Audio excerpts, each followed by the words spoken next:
Hello, everybody. I'm Beth Keller, Director of Public Policy for ICMA, and it's my pleasure to welcome you all to our webinar today with Hagerty Consulting, and we'll be talking about how to design and implement compliant programs. This is the latest ICMA offering in a series of events and activities we've developed to support those of you tasked with overall administration and management of local recovery funds. We've designed these webinars with the goal of facilitating learning from each other, as well as from the experts who are providing updates and leading discussions with you. So today, after we hear some brief updates, we'll let you move into smaller groups to discuss a case study with some of these experts. After those small group discussions, we'll all come back together in the main room, and you'll be able to hear a summary of all the cases with everybody else. Once we're ready to move you into those breakout rooms, we'll give you some more instructions. Our main presenter today is John Hageman. He's a senior manager in Hagerty's Recovery Division.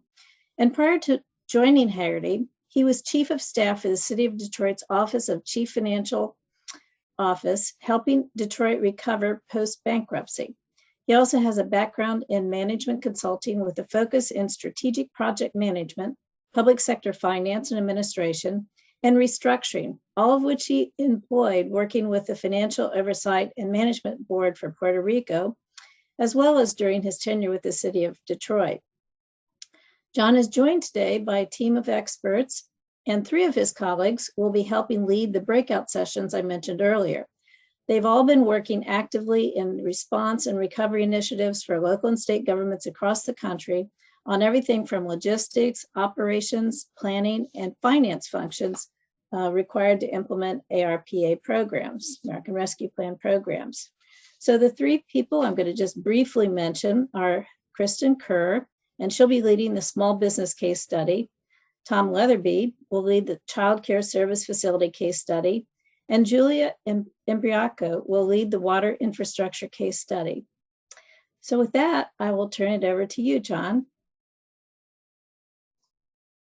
Great, thank you, and good afternoon, everyone. Thank you for joining us. As mentioned, my name is John Hageman. I oversee Hagerty's American Rescue Plan work, including a number of our client engagements at the state and local level throughout the country. As mentioned, and Kristen, you can go ahead and flip to the next slide. We're going to talk about a few things this morning and this afternoon. We're going to discuss some very practical and tangible actions that you all can take to implement programs consistent with the final rule as well as the uniform guidance. We'll also talk at the top of the hour around several recent changes to program regulations which inform and impact the program design and implementation that we'll be talking about to a greater extent later on. And then we're also going to dive into 3 very practical examples to explore how to design and then how to implement programs using fiscal recovery funds.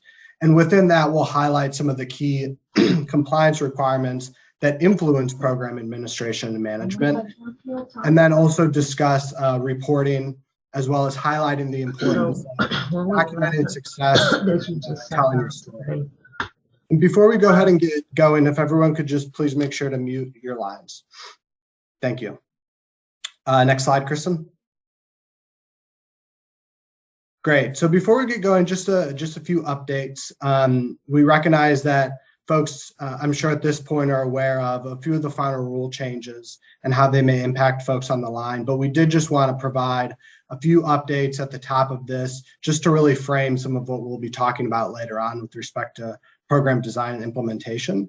The final rule created additional flexibility and simplicity compared to the interim final rule. And we just want to flag 4 key pieces associated with revenue loss, capital expenditures, negative economic impacts, and public sector capacity. And why these 4 particular is because we'll weave those updates into some of the program design and implementation work and case studies that we'll be exploring later on. And as you all know, folks can take advantage of the changes to the final rule from the interim final rule immediately, and then the final rule will come into governance April 1 of this year. Next slide. So the first update with respect to revenue loss, we did want to highlight this given the importance to a lot of folks on the line who may be representing non-entitlement units of government. Treasury now allows for a standard of allowance of $10 million to spend on government services through the performance period. For those with allocations less than 10 million, it of course doesn't change your allocation, but it would instead allow folks' entire allocation to be used in the revenue loss provision. And if choosing this provision, you don't need to calculate revenue loss, and you should just be prepared to select an option in the project and expenditure reporting due at the end of April that mentions electing the standard of allowance. For those individuals who may be interested in still calculating lost revenue, Treasury does provide an updated formula which increases the counterfactual trend growth rate, increases that number to allow for greater flexibility, perhaps, with respect to fiscal recovery funds being used for the revenue loss provision. Next slide. Folks can use these dollars, as you all know at this point, for any service traditionally provided by a government, unless Treasury has stated otherwise.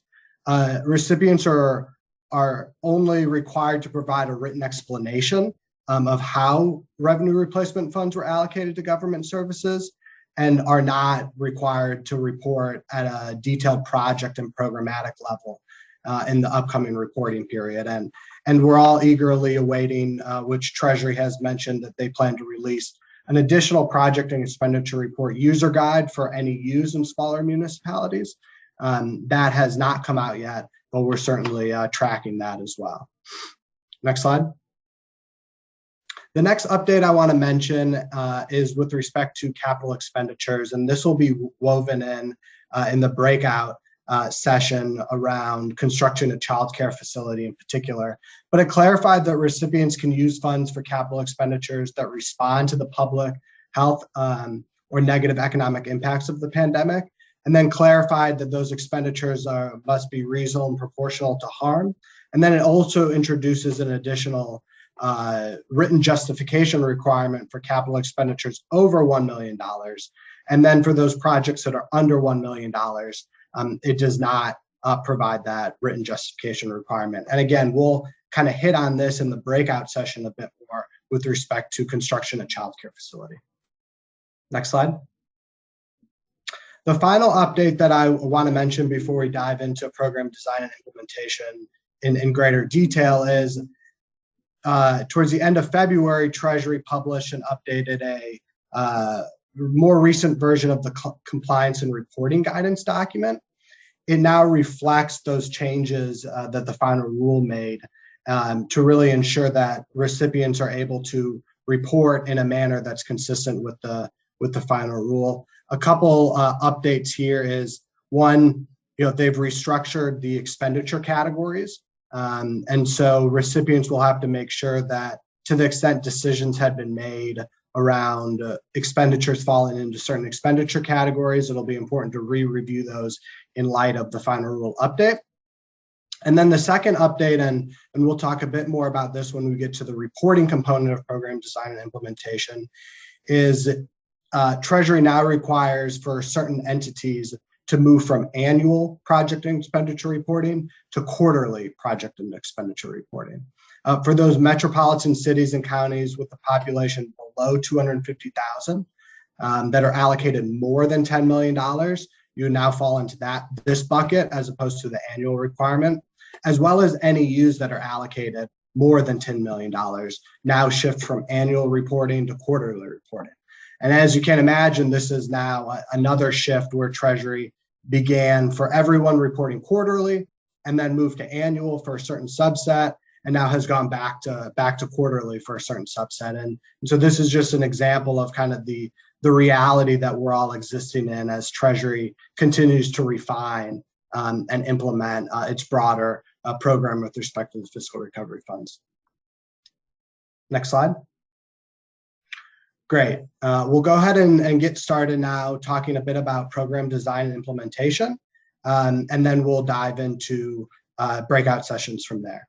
As you all know, these are the four eligible categories with respect to use of fiscal recovery funds: supporting public health expenditures and addressing negative economic impact, replacing lost public sector revenue, which we talked a little bit about at the top of the hour, providing premium pay to essential workers, and investing in water, sewer, and broadband. And we've really tried to structure the case studies that we'll dive into to fit within a few of these categories, so folks have an opportunity to really understand what design and implementation may look like in one or more of these eligible uses. Next slide.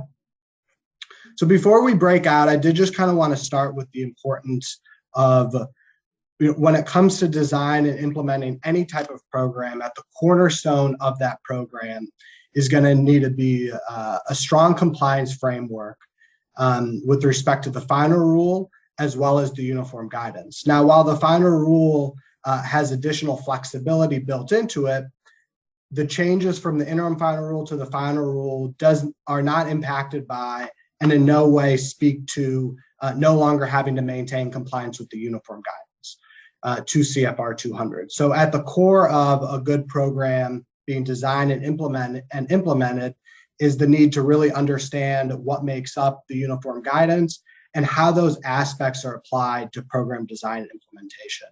And in the breakout sessions, as opposed to talking about the uniform guidance kind of in a vacuum, we're going to talk about designing and implementing certain types of programs, and then we'll weave in the aspects of the uniform guidance that are particularly important for that type of program.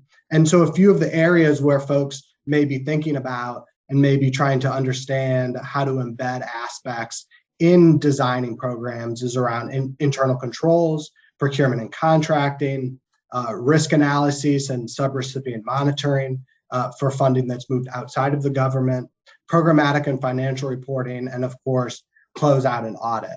And in all of the breakout sessions, we'll be hitting on why it's important to document decision-making and to design a program that has an eye towards closeout and audit. Next slide. So to kind of set the scene here, Recovery Town is going to be, for our purposes, our client on this discussion. And Recovery Town is looking to implement 3 programs. And this makes the basis of the 3 breakout sessions that we'll be exploring. But just for some framing here, Recovery Town is a non-entitlement unit of government, has about 45,000 people. They provide local fire and police services, manage a municipal water and sewer utility, and have several economic and community development services that are available to residents and local businesses. They've received $40 million, and their executive office recently received responses to a survey issued on how the community should use local fiscal recovery funds. As you all know, Treasury particularly notes the importance of engaging the community in a variety of methods, and it's really a great opportunity for state and local governments to run broader community engagement initiatives with really an eye towards how to spend this once-in-a-generation funding. So Recovery Town got responses back to their survey, and it indicated a few broad areas. One, the community was interested in making sure small businesses that had been impacted by the pandemic were supported. 2, there was an interest in constructing a childcare facility. And then 3, broader interest around water and sewer infrastructure. And so again, this will form the basis of the breakout sessions. Next slide. Recovery Town spending plan, obviously they're allocating funds to those 3 areas. They've also elected to take the standard allowance of $10 million, which will be allocated towards the provision of government services. They're also reserving a portion of their funding for administrative costs in order to administer and implement the fiscal recovery funds. And why this is important is because after the breakout sessions, we'll talk a bit more about reporting. And this will form the basis of Recovery Town's submission of their project and expenditure report to Treasury in April. Next slide. So following its spending plan, its development of its spending plan, Recovery Town is really transitioning from that project prioritization to design and implementation. And many of you may be somewhere within this broader life cycle. For many folks, individuals were waiting for Treasury to release its final rule to clarify use of funds. So now they may be ramping up around how to prioritize projects and how to understand, what projects they may be interested in funding. For other folks, those projects may already be decided, and you may be moving into designing those programs and projects and further scoping them, keeping eligibility at top of mind. For other individuals on this call, you may be in the midst of implementing specific projects or programs.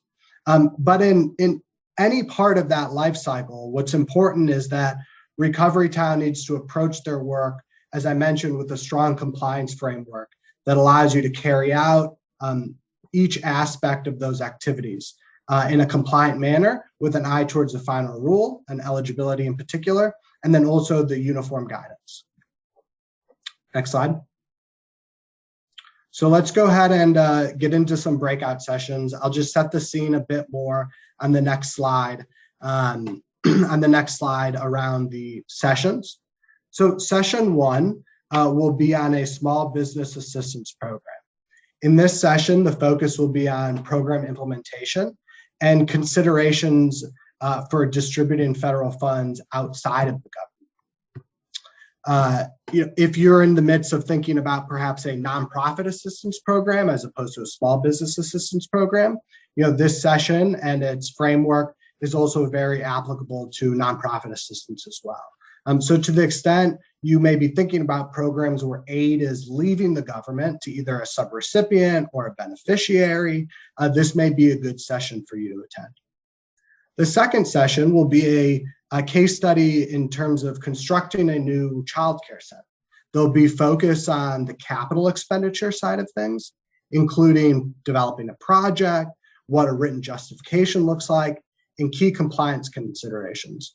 Now, we recognize that for a lot of folks on the call, childcare may not be a service that you all provide. So to the extent you all are considering construction of centers for broader public services, this could be a good breakout session for you to attend. That said, there are eligibility considerations depending upon the type of building that would be constructed. So we'll be using childcare in particular as the case study. But again, if you're thinking about constructing a building for public services purposes, this could be a good session to attend. And then the final session will be on a water distribution system replacement. This will be an infrastructure project. We'll again be talking about developing a project, eligibility criteria, procurement, and contracting. Because it's water focused, we'll also be discussing the nuances associated with eligibility when it comes to a water and sewer program. So these are going to be the 3 breakout sessions. Folks will have an opportunity to self-select in terms of the individual breakout session. Each breakout session will last approximately 25 to 30 minutes. And then they'll be led by my colleagues, all of which who are currently responsible for helping local governments administer and manage fiscal recovery funds. So with that, I'll ask Laura with ICMA if there's any other commentary she wanted to make with respect to the breakout sessions before we head forward.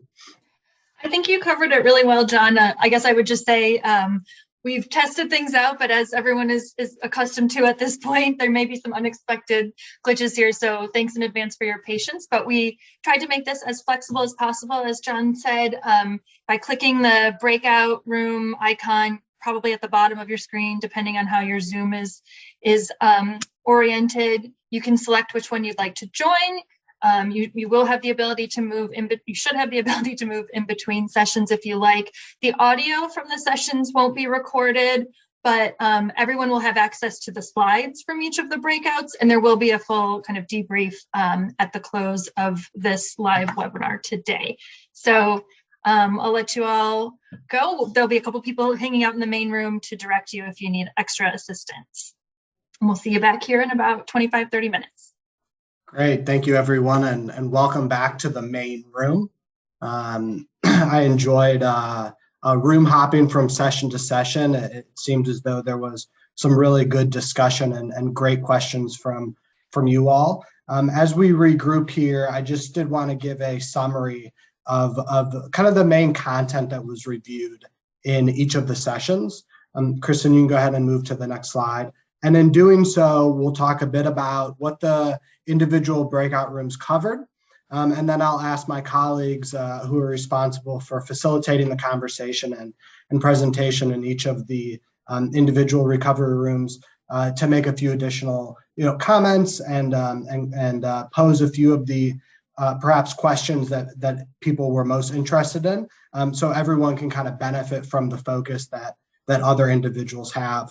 As we've been finding, as I'm sure you all have been finding, there tends to be a lot of similarity in terms of the types of questions and what people are thinking through.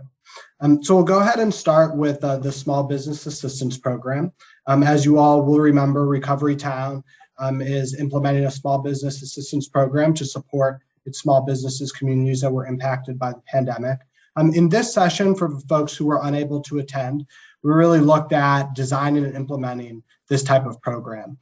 We talked about creating a good description of the small business assistance program and really making sure that from the program design perspective, Recovery Town is thinking about what type of goals and objectives it's looking to achieve through the small business assistance program, so it can really structure the application process and the program implementation process in a manner that not only ensures compliance with Treasury rules and requirements, but gets to the goals and objectives that Recovery Town is looking to achieve. Obviously, you all have local economies that may rely on some sectors more than others. And so while, small business assistance program, there's similarities from a process perspective, it's really important to keep in mind the individual goals and objectives that you all are looking to achieve and the types of small business assistance that's necessary for your community, of course, in alignment with Treasury rules and requirements. We talked a bit about program design and planning considerations, eligibility being at the cornerstone of this, as well as the application process and identifying mechanisms to add administrative support to implement this program quickly and compliantly.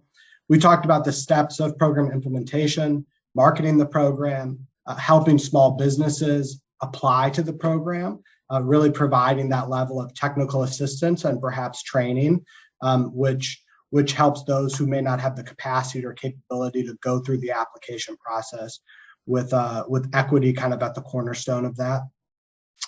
We also talked about the need, depending upon the structure of the program, for certain agreements to be in place, if necessary. That may or may not be the case depending upon the mechanics of the program itself.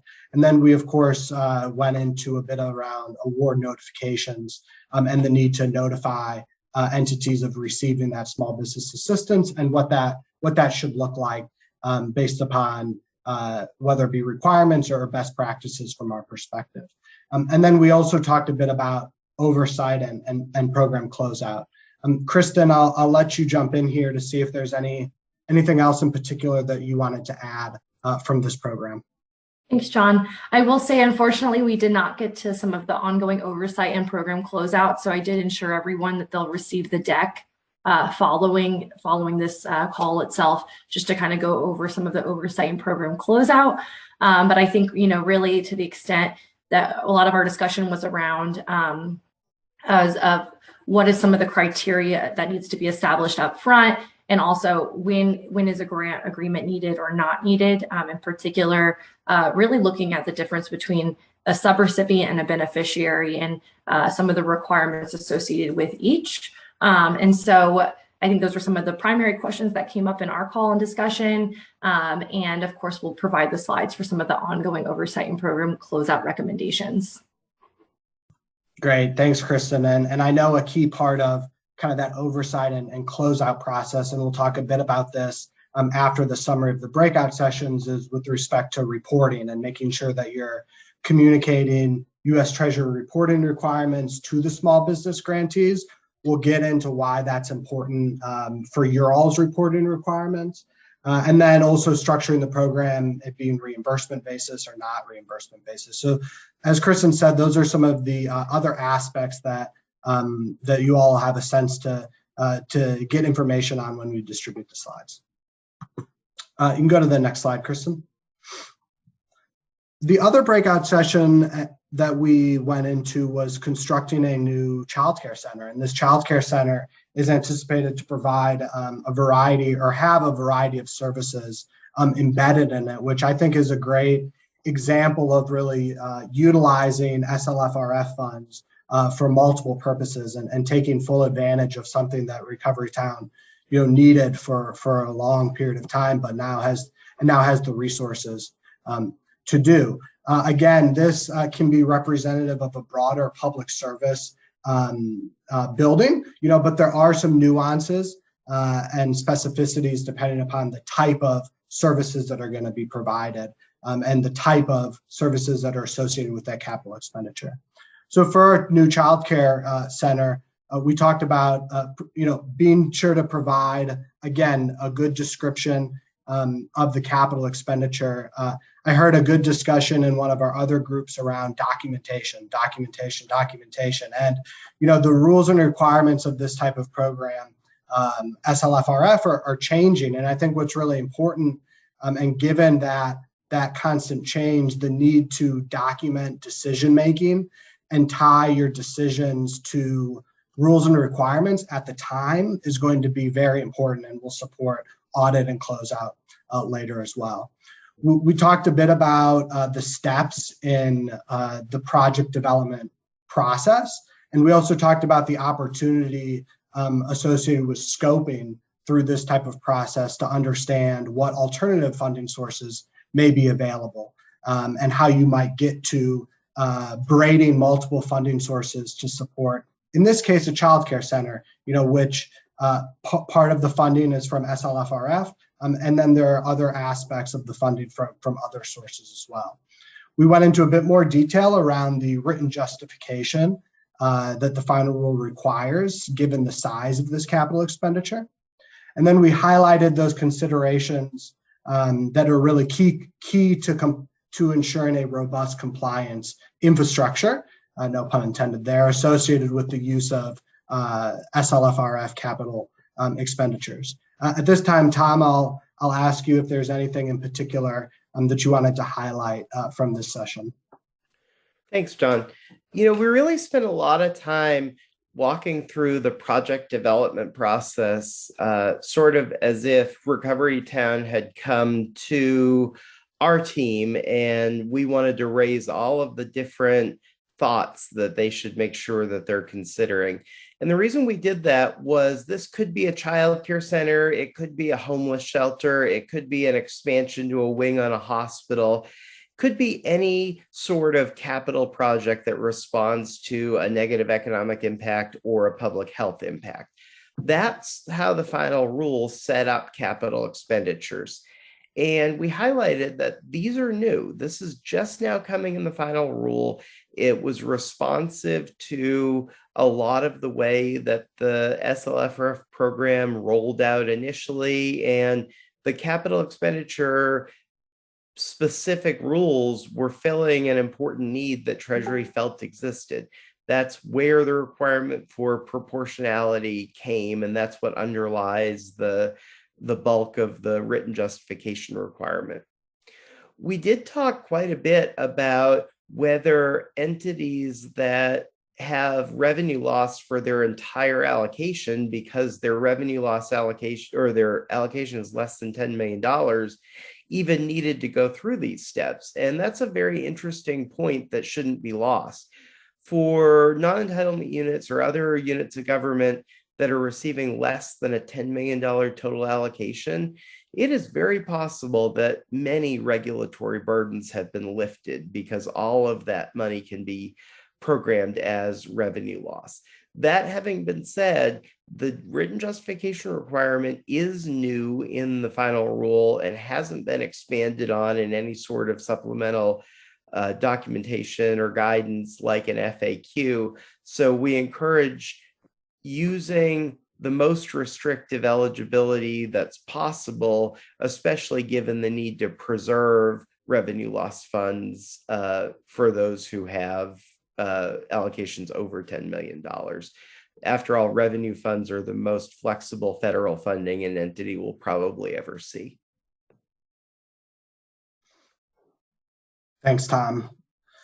And then we'll go ahead and summarize on the next slide the final breakout session, which was respect to water and sewer. Recovery Town had the desire to improve some of its piping and its water distribution system improvements.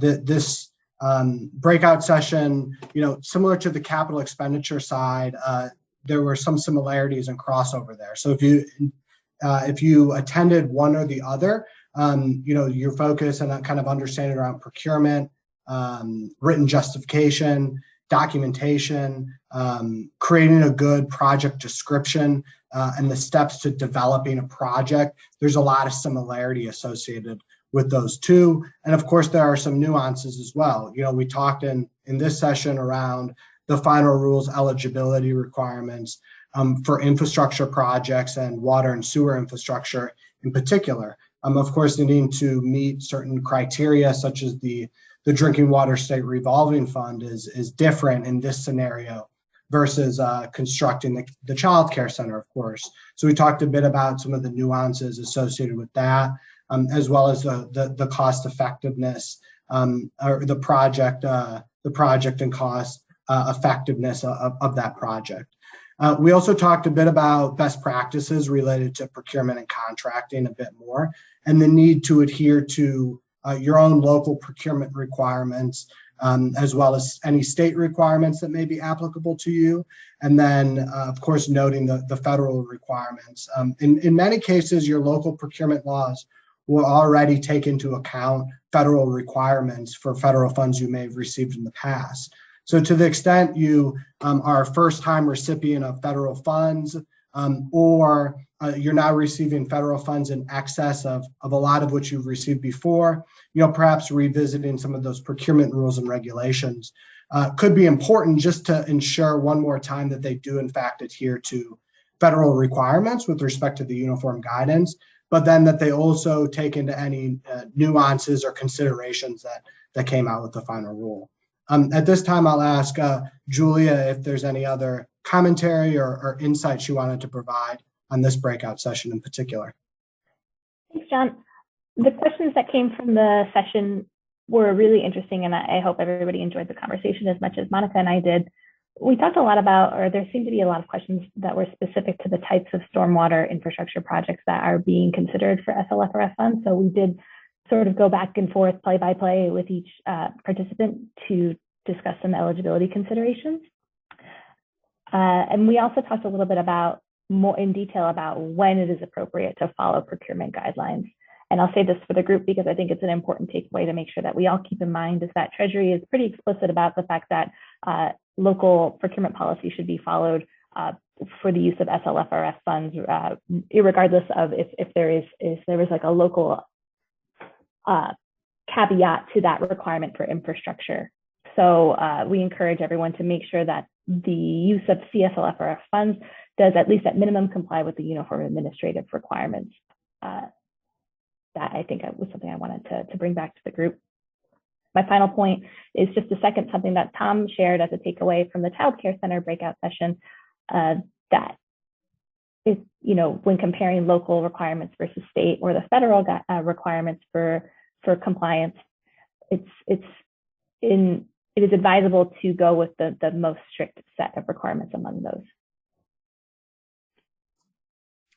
Thanks, Julia. And before we kind of leave water and sewer as well as capital, I think an important point here, and I noticed this in a few of the two sessions that I attended, is given the final rules, increased flexibility around using fiscal recovery funds as the non-federal match for other federal programs, and they specifically call out the Infrastructure Investment and Jobs Act in particular as a way for folks to use their fiscal recovery funds allocation as that non-federal match.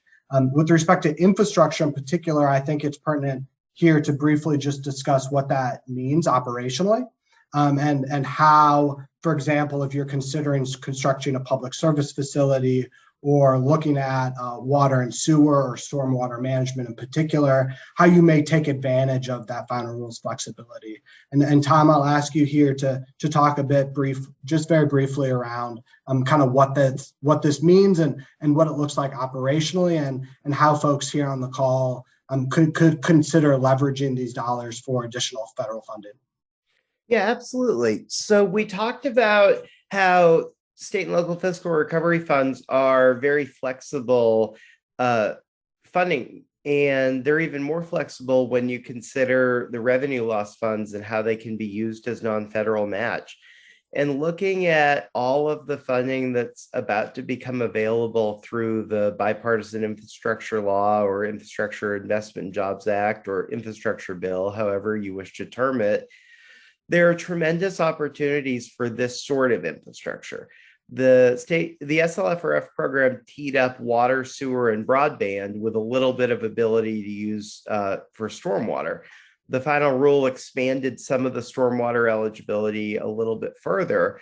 But perhaps more importantly, if you're looking at a stormwater project, maybe you could look at using revenue loss to fund the 25% local match and then doing a project under the Flood Mitigation Assistance or FMA program or the PROTECT program for coastal resilience, both of which are funded in the bipartisan infrastructure law. And there's a tremendous amount of mitigation funding for those sort of projects on the street. For water projects, there's a tremendous amount of funding for lead pipe remediation or contaminants of emerging concern.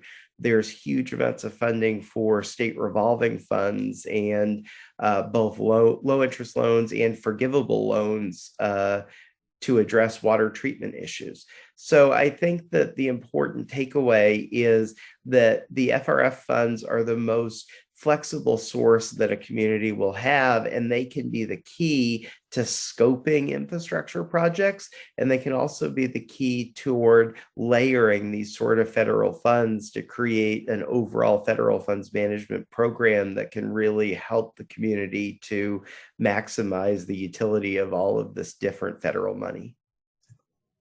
Thanks, Tom. And I think that's why it's so important, and why the conversation around program design, putting implementation to the side for now, but being very strategic and purposeful around thinking about the needs of your communities and how to design a program that is not only consistent with Treasury's rules and regulations, but also what you're looking to achieve in your community, not just with this use of funds, but other sources that may be available to you all. And the mechanics around designing and implementing a program that is compliant with federal rules and regulations is going to extend beyond simply the fiscal recovery funds.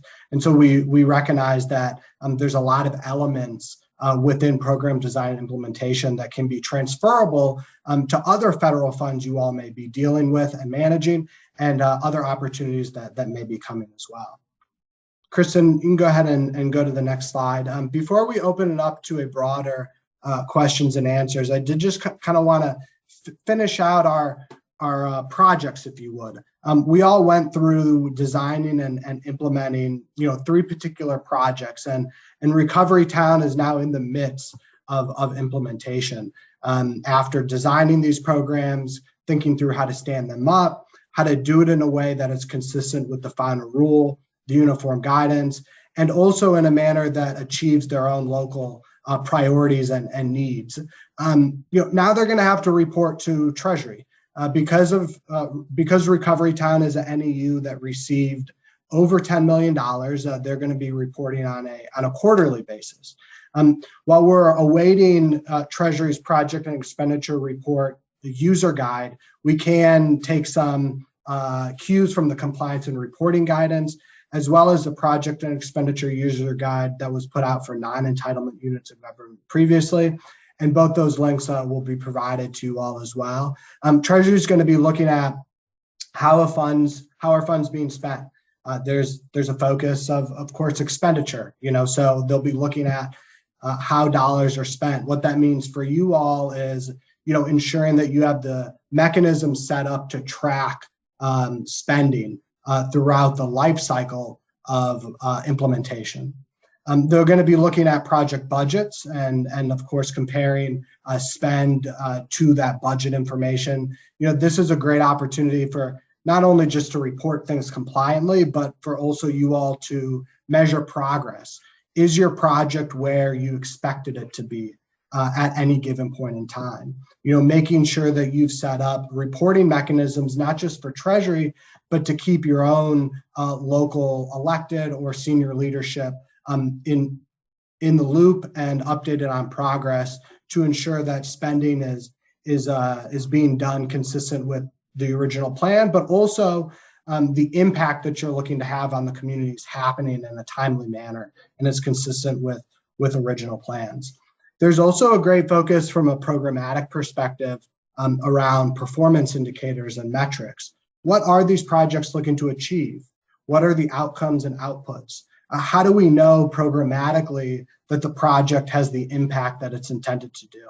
This is something that Treasury is focused on, but also something folks in you all on the call and folks in the community are going to be focused on. And then there's some additional details with respect to the type of expenditure that is being funded. So, we looked at 3 examples, but depending upon the expenditure category that you're reporting on, there may be additional required Treasury programmatic requirements. And as I mentioned, we do expect, and Treasury has indicated that they plan to put out an additional project and expenditure reporting guide. The other piece that's really important here is, as we've been talking about design and implementation, we've tried to keep and talk about it in a manner that allows you all to, not just document for the sake of documentation and for the sake of justification and for the sake of eligibility, but documenting your own successes. Recovery Town, because it's doing some very impactful work in areas that the community has specifically noted in the survey responses, it'll be important for Recovery Town to set up the right mechanisms to document those successes. What are the program outcomes and outputs and impact that they're looking to achieve? Getting feedback from the community on how the small business program has supported local businesses in the community. How the construction of a new child care center is important for educating children in the community, for example, or how the water replacement mechanism was an opportunity to replace lead-based pipes that the municipality had been wanting to replace for some period of time. All of these things at the end of the day are impactful for the community. And so documenting that success and telling a story around use of funds is something that we see as very important. And will not only support reporting to Treasury, but will also support the ability to tell your story. With that, I think, and Laura, you can correct me if I'm wrong here, we'll have some time for questions and a broader discussion around some of the topical areas that we talked about today. No, I think that's exactly right. We've got about 14 or so minutes by my clock for some questions. I had flagged a couple that I think were submitted through the chat earlier that I think may still be outstanding. So if I may, I'll just start, I can pull it up. I'll start with the most recent one. So there was a question about if you're an NEU and received less than 10 million, but it was supplemented by funds from your state, whether or not that changes the requirement and whether or not it matters if funds were blended in one project versus funding a discrete project of local benefit. What's important to keep in mind here is there's your allocation that you received as a direct recipient from Treasury. Your allocation through the state, if you're an NEU, you're considered a direct recipient of Treasury. You may receive from the state's allocation additional funding. That's treated a bit different. In those scenarios, you may be considered a subrecipient. or a beneficiary or some other type of relationship, as opposed to being a direct recipient for U.S. Treasury. So, for example, as a non-direct recipient, let's say you got money from your state, there may be state reporting requirements that you need to adhere to as a contractual requirement of your relationship with the state for administering a certain type of program. Tom or Kirsten, is there anything else you wanted to add to that question, that answer? No, I think it's important to recognize that multiple times within the final rule, there's a presumption that SLFRF funds that are given to a recipient will be blended with other funding sources. That's absolutely encouraged, and that doesn't alter how the recipient reports its own funding. And I personally work for a client who has its own funding source, but is also a subrecipient of state funding, and the state handles the reporting on that piece of the funding, and the county handles its own reporting. Okay. And then I'll just, there were two other questions that came either to the full group or one came directly to me that I'll cover and then pitch it to whoever wants to get the next question. These both might be a little bit specific to the individual circumstances. So one was concerning special districts, and is there any way for them to increase their chances of getting funded for lost revenue? So I'll pause there to see if any of our Hagerty team has experience working with that type of end user. As a special district, you of course didn't receive direct funds, but you, depending upon the governance and kind of the governing structure of the special district and its relationship to the recipient, some of the revenue sources, for example, may have been counted in the revenue loss calculation. I mean, obviously, some of the services you all provide in the special district may be key government services for the broader recipient. I think having a line of communication and dialogue with decision makers who are responsible for use of funds is particularly important in that case. Being your own best advocate for why the special district in particular, the services it provides were negatively impacted from the pandemic, and making the case to the decision makers who are responsible for allocation is something that I would focus on. I'll ask my colleagues if they wanted to add anything else to that response, and we're glad to follow up with the individual who asked that question to kind of better understand the relationship of the special district to the recipient, because that really is going to drive kind of the ultimate answer to this. Yeah, John, if I can jump in, I think it's important for the individual asked this question to understand that nobody received an allocation based on lost revenue. They were allowed to classify a portion of their allocation as responsive to lost revenue and thus use it for the eligible use of provision of government services. So I think that's an important point to make. Okay. Just in the interest of time, I'll keep moving here. So this one other kind of very specific question concerned some trouble getting a technical question, some trouble accessing the Treasury portal. And so I think this one, maybe if anyone has a response, maybe it can be answered via the chat, but just if any of the Hagerty team or if any of the other participants have had luck going around, maybe the general contact, I think that those tips would be appreciated.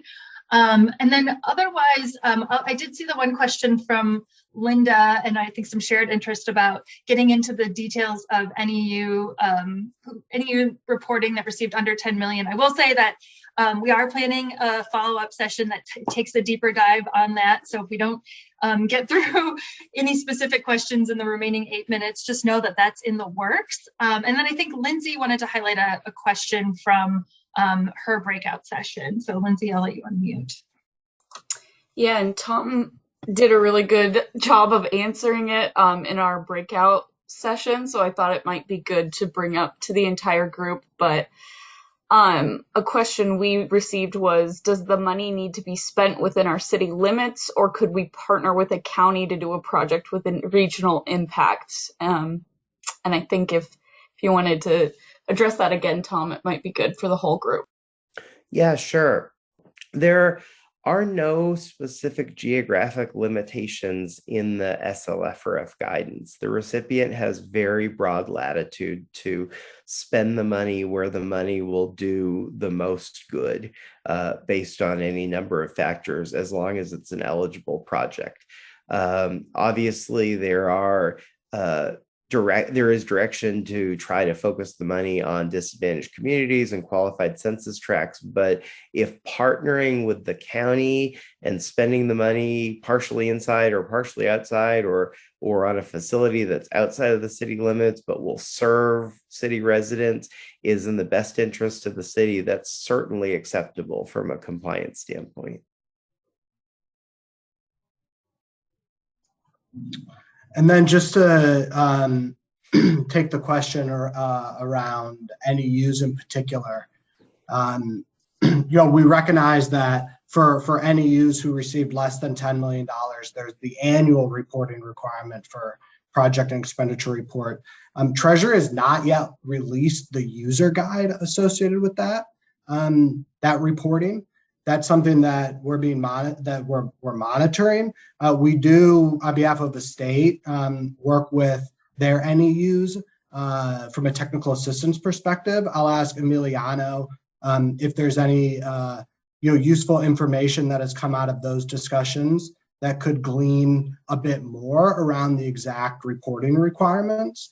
But again, we don't yet have Treasury's user guide. We do have the compliance and reporting requirement, and that does include an expectation of certain data that will be reported on, and Emiliano can talk a bit more about that.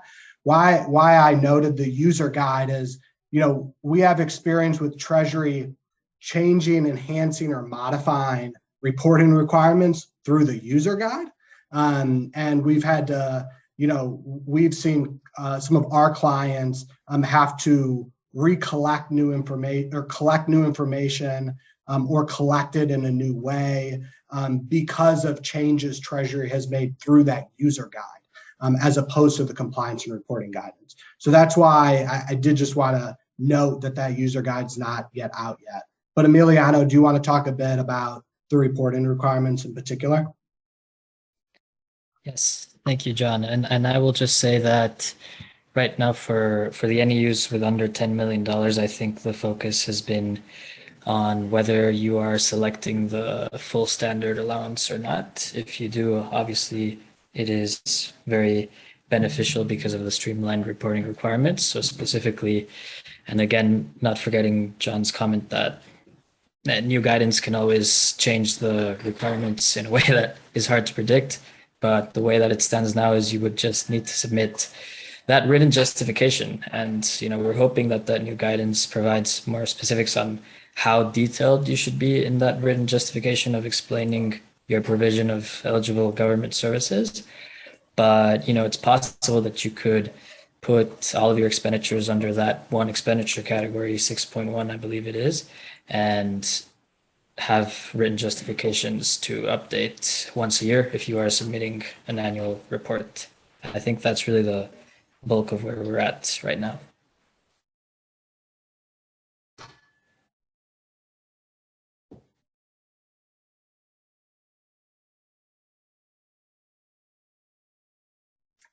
And then I think as we get to the end of our time here, there was that question from Paul Harris that it sounds like other people share around if a municipality receives 10 million in their allocation, can it just transfer that to the general fund and then back it up with public safety payroll costs? Would that be the easiest way to utilize these funds and avoid too much of an issue with purchasing rules in the universal guidance, since there would be no purchases, just payroll costs for existing positions? Any thoughts there? I think the term easiest is yeah, I would think about easy from what perspective. We don't, and want to be clear that, not taking a position around what's the easiest use of funds or not. What I can say is, the provision around revenue loss and the standard allocation, Treasury offers a lot of flexibility for use of funds when it's revenue loss, and they state any traditional use of, that is a government service is an eligible use of funds under the revenue loss provision. That said, there are enumerated ineligible uses for the fiscal recovery funds. And when Treasury came out with its final rule, it added to explicit ineligible uses. And those ineligible uses are without respect to revenue loss or not. So it would be important to keep that in mind, that while there is broad flexibility, there are some ineligible uses. In terms of payroll costs, payroll, hiring of the public sector employees, expenditures that associate and are associated with a government's capacity to administer services is clearly something that Treasury has indicated is eligible under a number of paths. As part of the final rule that came out, it increased recipients' flexibility to rehire to certain levels of staffing. It created additional flexibility around public sector capacity. So to the extent, you're using revenue loss for payroll, it's tied to the service itself. So long as the use is considered as a traditional use of or a traditional service that your government provides, there's a path to that. In terms of what's easiest, I don't have a strong point. I don't really have much to offer there from an ease perspective. There are trade-offs when it comes to your administrative capacity and how burdened something is administratively. And there are certainly paths to decrease the administrative burden associated with use of funds. I think that's a big reason why Treasury created more flexibility in the final rule, and created, for example, the standard allowance of $10 million, because as Emiliano said, if you were to utilize an entire allocation in that amount, the administrative burden around reporting we expect would be significantly less. That said, I'll go back to the user guide, and it hasn't quite come out yet.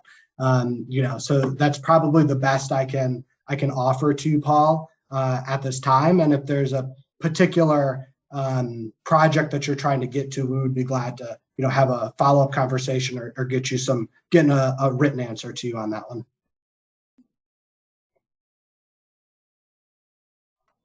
I think we're getting close to our time here. I guess one of the last things that's appeared in the chat is understanding what obligated really is, the definition. I don't know if we can quickly elaborate a little bit on what constitutes an obligated expenditure.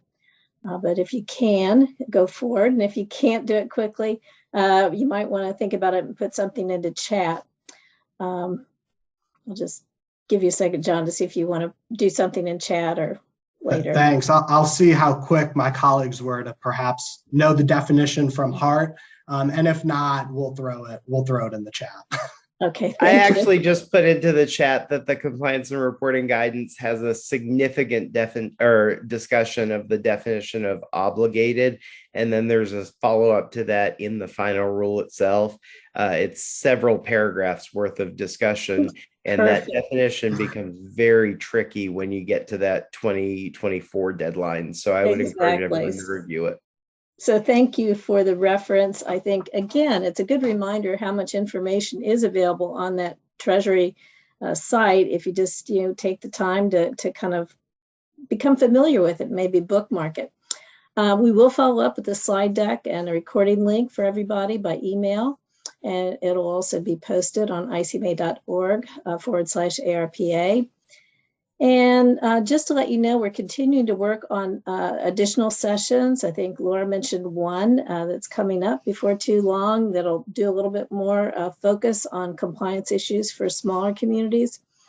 And if you have any other questions or ideas for future sessions that would really be helpful, just send it to research@icma.org.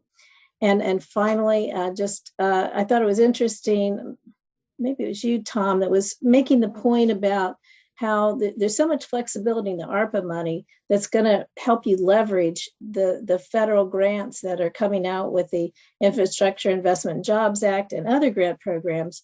So, again, that's an important area. And we have a webinar coming up on, some other funding opportunities, and especially the non-ARPA federal funding opportunities, but they do tie all together. So that next one is happening on March 29th, and you'll see details at icma.org/events. All that's on the slide, but just repeating that. And thank you all so much. I mean, Hagerty, this was just first rate, and appreciate all the work that you did putting together the cases and thinking about how to help us understand some of these issues in a more granular way. So thank you very much. Absolutely. Thank you for your partnership, and thank you for everyone's time here.